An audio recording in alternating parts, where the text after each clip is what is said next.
Hello there everybody, Niko Linni here, and today is the first of what will be probably many videos in a series I like to call the Major Minor Look. Now, in this series, I'm going to be giving my impressions on Klace Husky's own Major Minor, a furry visual novel game with sci-fi and fantasy elements.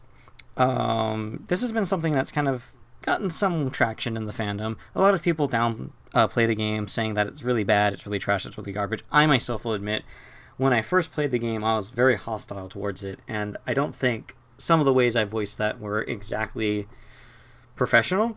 And so what I'm doing here is after each stream, because I only stream so much of the game, I'm not doing the whole thing at once. I do about an hour and a half and then call it quits. After each stream, I'm going to kind of talk about my feelings towards what happened and what is going on, my impressions, and kind of go over some things I think could have been done better or things that worked out pretty good. If you're unfamiliar with Major Minor, I do have my stream you can watch. I do have all of the streams saved on my Niko Linni Friends YouTube channel. That's where all my gaming stuff happens. So if you want to check that out, boom, we got a link to the annotation right there. Now, please be wary. I did have an issue with the microphone in the beginning of the stream. So about 36 or so minutes in, I get that working. I promise you, the second stream, because I've done 2 streams as of this recording, the second stream, I had those problems rectified. I did have to turn up the game volume a little bit so you could hear the music, but we didn't really have any problem like that one. So I would suggest checking that out so you're up to speed. Anybody who's interested in playing Major Minor or listening to this will have spoilers. You have been warned. If you skipped past this and you go, what gives, Niko? You spoiled this or that. I'm sorry. You should know better. Or listen to the intro. So without any further ado, let's get started. Now, I also want to mention that there has been a fair amount of drama and other things surrounding the creation of the game. This is not going to have any ultimate bearing on the game itself, and I'm not going to discuss that. If you want to discuss or be brought to speed on Klace and some of the mistakes he made regarding Major Minor, you can find it all over the internet. If people really, really, really want me to do a video on that, I'll dig into it, but I want to focus more on the game itself and not really that behind the scenes aspect of it. So let's get started. I want to start off with overall things. I'm not going to go with overall things for every video, but this is just kind of like overall gameplay, things like that, that I feel like I should start off with. My impression so far of the game, as far as like the plot goes, is the pacing just feels like it's really, really slow. I mean, as I'm going around telling people, it took me an hour into the game before the midnight deaths were mentioned at all. The midnight deaths were something given in the title, and not in the title, but in the blurb for the game. And I know some people might be thinking, well, Niko, you just read the blurb and you get the information on the midnight deaths. The problem is you cannot rely on a blurb. I don't know why I keep thinking of stories in fiction and novels, but I guess it's because visual novels, so my mind keeps linking the two together. But like, if you're reading a novel in a Kindle, you're probably not going to read the blurb that much unless you read about the book. But if you're like me and, well, I started reading this book because it's a college textbook, you're probably not going to really read the blurb. So you would know that. Somebody going straight into this game without reading the blurb on wherever this game's posted, Steam, the Play Store, whatever, is going to have no idea about the midnight deaths. And given that it seems to be something that's pretty essential to the plot, especially given some of the revelations in Chapter 2, it needs to be mentioned sooner. Also, I should mention, I have done 2 streams already, as I may have hinted before. The video here is only going to go up to, it's still Chapter 1, so it's up to after you visit with Eclair. So I did make the choices that enabled me to visit Eclair and comfort her after her little episode involving Rook. So, getting back on track. And, I mean, I get that, it's only the first chapter, but that's no excuse. Take a look at, for example, going back into the world of novels, Shadowbond, a novel I'm reading right now for class. Shadowbond, within the first 30 pages, sets everything up that we need that was in the blurb. You have the mysterious reappearance of the Twin Towers in the middle of the Dakota Badlands. You have hundreds and thousands of people coming to this thing like some kind of American Stonehenge, and that word is used within those first 30 pages. You have the whole thing about the towers playing music for everybody, each group of person getting a different song, and you have the mysterious appearance of a man in the higher levels of, I believe, the Southern Tower. This is all within 30 pages. 30 pages that did not take me an hour to get through.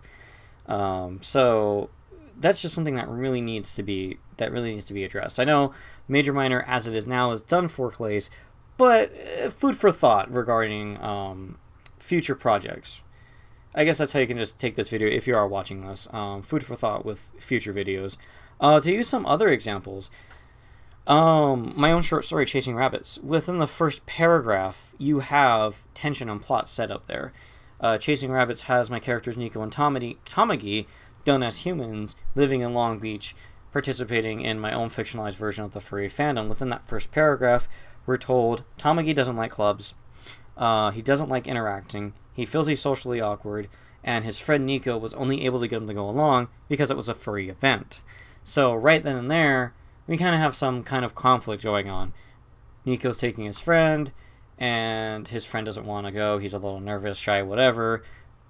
So you can pretty much guess what's going to happen. It's a story about Tamagi just learning to relax and enjoy himself.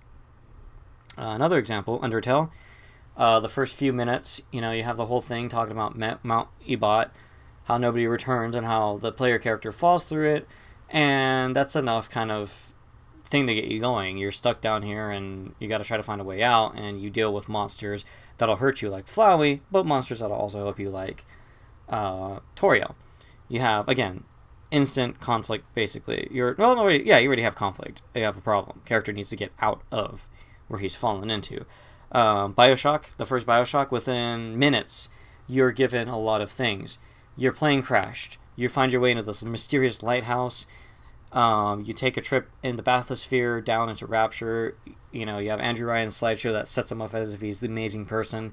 And on your trip into Rapture, you find it's not exactly the best place ever, and you're recruited by Atlas and his ragtag group of friends to try to help you escape and help him out in the process.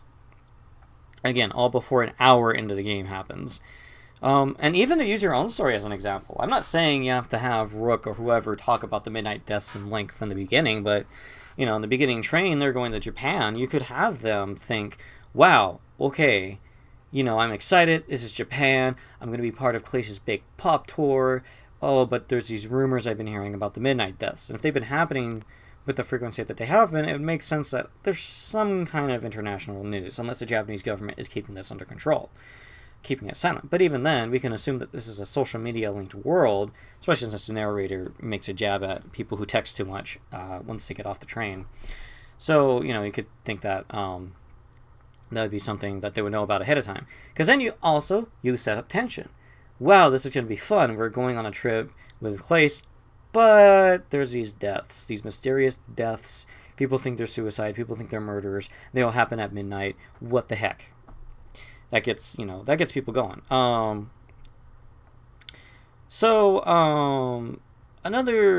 thing I would have to point out is the second person is something I prefer in visual novels. I don't know if it's the thing with visual novels that have first person, but with second person, especially with the way Major Minor is, I kind of like it a little better. Instead of I pull out my phone and I give it to whoever, it's you pull out your phone and you give it to whoever. It feels less like you're trying to force us to how should I say this? It feels like you're trying to force us to associate with this narrator who kind of just does his own thing and thinks his own things. I mean, true, you get that in the second person thing, but I guess it's kind of more or less like this first person narrator doesn't really have much of a fleshed out personality. To contrast my own preference for second person, actually, in the Phoenix Wright series, Phoenix has his own personality. He is a fleshed out character, and so while we might not necessarily agree with everything Phoenix does, there's enough character there to go around, so it doesn't feel like we're being dragged around. Another thing that helps too is interaction. Please, for the love of God, in your next game, interaction. Let us wander in areas. Let us talk to characters. That is a way to make us feel like we are this character. I feel like I'm in a text version of Call of Duty. Just go forward, go forward, go forward, go forward. Every now and then you get to make a decision. Go forward, go forward, go. You know, it's just, I mean, oh man, I would just love to just sit on the train and shoot the shit with Keela, or ask what's his face Rook about what he knows about the Midnight Murders, and so on and so forth. Facial expressions, please make your characters' mouths at least move in the next game. It just comes off as really like, you know, there's nothing really animation or anything to hold us in here. It's just kind of like enter, enter, enter, enter. Some facial expressions, please. I was really surprised when Eclair started crying and her face changed, and I was like, whoa, okay. And the hand-holding on decision time. Now, I've seen some screenshots that have a decision and it says, this will affect the flow of the story. Don't tell us that. It makes sense in the beginning chapter to tell us that this decision can change the flow of the story. This decision may not have immediate consequences. You can't please everyone. That kind of stuff. Because it's like a tutorial, sort of. And it sets the stage and lets us know that these decisions will have all kinds of consequences. But, you know, you don't really need to do that for every decision made. Because inquisitive and curious players are actually going to do that naturally on their own. Just ask players who've done searching into Undertale. There's plenty of people who have gone in and tried all kinds of different things in Undertale to figure out what happens. I mean, there's so many neutral endings for Undertale depending on which boss monsters you kill, when you kill them, and the number of monsters you kill, and some other decisions you make. It really changes the final ending and the monster's impression of you, and that was all done without Toby Fox telling you that in the game. It's just kind of something that got implied with the way the game works. So again, you can do that, you know, in your next game, just kind of like let it be implied. Maybe, you know, let us know in the beginning, but don't tell us every single time, this will change the flow of the story. I mean, I could be wrong with that screen cap. It could have been a screen cap he doctored for Steam, just to kind of like to let us see that there's some big decisions that can made that can affect the story, but I don't know, we'll see. And there's a lot of like extraneous text that can be cut. A lot of characters wondering about things. A lot of the narrator just going, I think this, I think that, blah, blah, blah, blah, blah. We can really cut that out, pare that down a little, make the dialogue more flowing, fast, and quick. I know it's a visual novel game, but that doesn't mean that the dialogue has to feel boggled down. And that's just kind of like something that, I don't mean to call you a beginner writer, but I'm going to say it anyways. Beginner writers seem to do that a lot, where it's just, and I'm guilty of doing this, where it's just characters talking and talking and talking and talking and talking and talking and talking and talking and talking and talking and talking and talking and talking and talking. You know, it's like you open up a book and it's he said, she said, he said, she said, he said, she said, he said, she said, he said, she said, he said, she said, and it's like, okay, if you're gonna do that, make these characters just leap off the page and feel like real people. And I don't really feel that from the characters right now. Again, it's only chapter 1, so I'm used to thinking in terms of short stories, so forgive me on that. But we may see different sides to characters that we may not be expecting. Now, I know I have given a fair amount of what I don't think worked, but here's some things I like. The music is freaking amazing. Oh my god, I love the main theme. It's nice, it's beautiful. There's some tunes here and there that work out great. I love the theme for the arc. It's just, you threw an organ in there and I freaking hate you, because pipe organs or organs of any kind are a weakness of mine. Ugh, when done correctly and they were used effectively there. There's just so much good music in this game. And having Fox and Moore on board to do that was a really good strong point on your part. And I don't know who you got to do the music in your next game, but I hope Fox and Moore will return, or someone of equal skill will return. And if you do another game, I hope Fox and Moore will be joining you for that, because I really loved his music. And something that's kind of like a plus and minus is the colorful character designs. Now, I feel like it's a little bit cheating to praise you completely on the character designs, because of some of them being personas from other people, which if your persona appeared in this game, and anybody's persona appeared in this game, and I did like funny voices, Razzle did funny voices during the stream, I apologize if you think I'm trying to make fun of you or your persona. I'm not. It's just kind of something Razzle is doing to have fun. He's a kind of like a have fun and not take things seriously type of guy, so, you know, him trying to do silly voices is just, him trying to entertain the people who are kind of stumbling in to the stream and might not be too interested in the game. Hey, this Fennec's doing these funny voices, so hey, there you go. The only problem is that it creates a sense of inconsistency. There's a lot of colors, a lot of things. In the second stream, you'll see this too.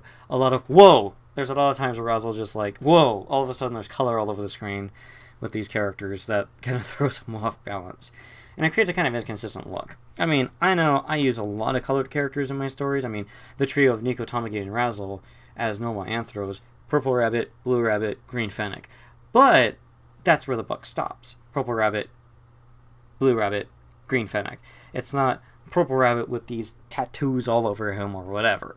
It's just Purple Rabbit. So it's kind of like there's a consistent look and feel for the characters in the story. However, I'm not going to fault you or your artist and the artist who did these characters. Bravo. Very beautiful, very colorful. I have a weakness for color when done appropriately. So there's another positive. But I'm not really gonna oh shoot, I lost my train of thought. I'm not really gonna fault you that much on the inconsistent designs, because it's like you're picking different, you have these personas in this game. So it's not as much of a minus, because it's not like you're calling all the shots for the character designs, or your artist is calling all the shots for the character designs. But it's just kind of something I felt like I should point out. So other things as far as like specific scenes go. So for the first arc scene, I am really annoyed at the Arc Guardian, who Razzle jokingly calls not important as a reference to the game Hatred. To explain real quick for folks unfamiliar, in the game Hatred, which is basically this really edgy, this guy goes on a mass killing spree basically. At the beginning of the game, he goes on this rant about humanity, and the first thing he goes is, "My name is not important," and so fans call him not important. So that's a joke with Razzle. But I'm going to call him the Arc Guardian for these episodes, at least until we get to the Chapter 2 discussion when we find out who he really is. The delay of information that he's doing, it's annoying. I mean, in light of the revelations in Chapter 2, it does make sense, but still, I have the feeling, Klace, that you're falling into the trap of trying to delay information to keep us interested, to keep us turning the proverbial page. And I see a lot of beginning writers do this too. Like last semester, we'd have these stories where it's like, oh, something's wrong, something's up, and the grand revelation is somebody cheated on somebody in the past. Whoa! And this is something that we should have in the beginning of the story to get us going, to get us invested in that tension, to get us wondering with these characters. But it's treated as if it's the big revelation. Little hints are dropped here and there, and by the halfway through the story, we find that out, and it's just, no, we don't need that. Just have him say something, but have it be ambiguous. Because then it's kind of like, okay, what's he hiding? That gets us interested. That draws us in. A good example in your game, I keep wanting to call it story, but in your game that works in your favor for delay of information or getting us intrigued, the Midnight Deaths. It makes sense why nobody really knows what the Midnight Deaths are, especially if they're supernatural, and in light of revelations in Episode 2, I kind of have a hunch. Not going to say that here, though. I'm not going to spoil anything in Chapter 2 just yet. But, again, it makes sense why people wouldn't know, why people would be wondering, because we don't know much. They don't know much. So it creates intrigue, mystery. Inway. I think I'm saying his name right, hopefully. Inway just appearing and appearing and then disappearing quickly, and Rook kind of just saying he's Klace's brother. That's it. That's final. Not him really willing to elaborate. It gets us thinking. Who's Inway? What's his relation to Klace? And the narrator's own positing of he doesn't. No wait, Keela said he doesn't look like Klace, and then the narrator's own positing on who is he? Is he a friend? Is he acting to be Klace's brother? That's interesting. It's kind of like, I'm not like terribly like, oh my god, I gotta figure this out. But it creates something to think about, something for people who are still that far back in the game to debate and discuss on what's going on. The other thing is, this is a bit of a nitpick, but why not have our Guardian just ask the first and last name at once? It kind of just seems silly to have him ask the first name, jabber on, ask for the second name. Just first and last name, please, would have sufficed. I mean, not in that exact fashion, but... Also, this would have been a good time to build your character profile. You do that in Chapter 2, and again, that is like almost 2 hours into the game. have us build a character in the beginning, please. Just for your next game, please. That's just another chip at the game. And a little odd contradiction with this dialogue. He says, "You're not a slave," but then later he says, "You will help me." Now, keep in mind, I'm only on chapter 1 and a little bit into chapter 2, so maybe there's some revelations that come later that explain his contradictory nature. Not unlike with Keela contradicting himself, and then we find out he's a contest winner, and that's why his story's contradicting, because he's lying. And the power here is a little bit too vague. It really, like, when he talks about it, it really hinted at Undertale-like powers, not what we get revealed later in the game, especially with the narrator's own positing about it. Now, if the ability to load and save, which is a power in Undertale, the load and saver game, is really what the power is, it would really be later, that would make sense, but it's kind of like, now I'm kind of like, real quick, too, on the bullet train, Popstar energy drink. You bastard. I like really bad puns. That got a chuckle out of me, as well as a possible reference to Kirby, which, if that is a possible reference to Kirby, more points for me. For me, because I loved Kirby, and Kirby's homeworld is Popstar. Now, for the Lord Player scene, buckle up, this is going to be big. I initially didn't really like this scene. I was calling it Klace voices his political opinion for 15 minutes, 20 minutes, whatever, because we don't know much about these characters. We do have conflict and tension going on. Lord Player is a hopeful politician, and it's revealed that he's hoarding food. Oh no. But we don't know these characters, and a problem that can come from that, I didn't really think this much myself, but I've been told this in my own stories. If we don't know much about the characters and haven't been characterized and fleshed out much, they can come off as mouthpieces for the narrator. And again, that's where the whole joke of Klace voices his political opinion for 15 minutes comes from. It just feels like Lord Player is sitting here basically telling us, so everything I'm saying is what the writer doesn't like with foreign policy, and all the rich people just need to share. And this whole black and white thing. I had this whole thing planned where I talked about, that's all black and white and yada yada yada. But I'm going to hold back on that and see more of Lord Player, because in light of some things revealed in Chapter 2, my opinion of Player has changed, and the whole message you might be sending about him. So we're not really going to go too into that. I did feel like it went for a while, though. Like, I feel like it could have been pared down. Like, maybe some things in Lord Player's speech could have been pared down and made a little bit more quicker to go. And then Kabu goes, "Look at his shipping manifest. Give us a graphic, please. Just so we can see it, to help us out a little bit." Okay. So, another thing, train station. Real quick. Why would the contest have 2 winners but not have them meet with each other? Like, even if it's explained later, it just seems really convoluted to do that. Might just not be like, okay, we have this spot where you guys are going to meet.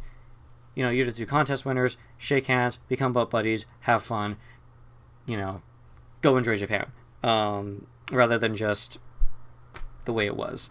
It just kind of seems weird. The other thing is, Keela says he's shy when he comes up to talk to Rook and the player, but he's got these arched eyebrows like, yeah, let's do this. And it's like, maybe his personality changes later, but again, that's why you want to have different facial expressions, because it can help with that.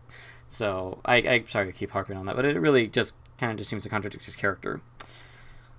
And the way you talk about Japan on the way to the limo, it just makes it seem like you think Japan is this awesome place. And hey, points to you if you think that way. But show us, don't tell us. Show us why you think Japan is awesome. And I think you did try to do that. But give the character some history. Why does he want to go to Japan? Why do you think Japan is such an amazing place? Hey, maybe he really digs Japanese culture and he's read about it. Maybe, Keela's obviously read about Japanese culture. But, kind of just really show us with dialogue and opinions and thoughts and narration, rather than just having the characters be like, Japan is the best thing ever. Show us. Don't tell us. Also, supposed to air really better in Japan. I mean, it would make sense if this guy's from like the most industrialized place in the US, but the problem is we don't have much backstory on this player, so we don't know where he's from. So he could be for like the UK for all we know, or some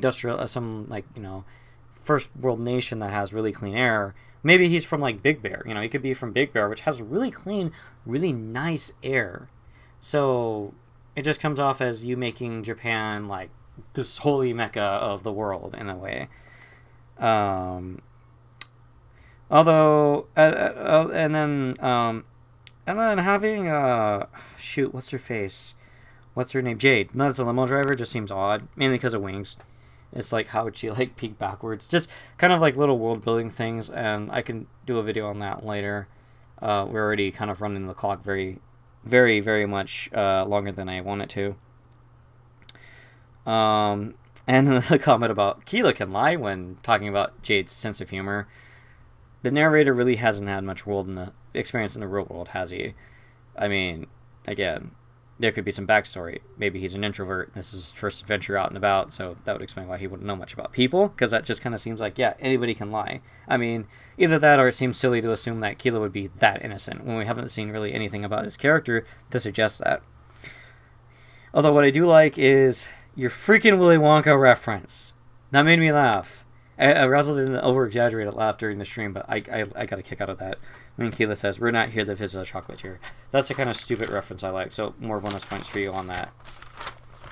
And let me get to my final notes here. So, outside the court. So, again, this is another thing that initially cast a doubt on Lord Player, was the assassins talking about them planting evidence, and it doesn't matter if it's true or not, which suggests that there's something going on here. Maybe Lord Player is as villainous as he's made out to be, and he needs to be removed as a threat. Although the king's really willing to use, black hat methods to take him out, would suggest that maybe he's not as bad as a person as we think he is. And I have a feeling, I haven't gotten to actually seeing him again, but I have a feeling with Chapter 2 and 3, we may be getting that answer shortly.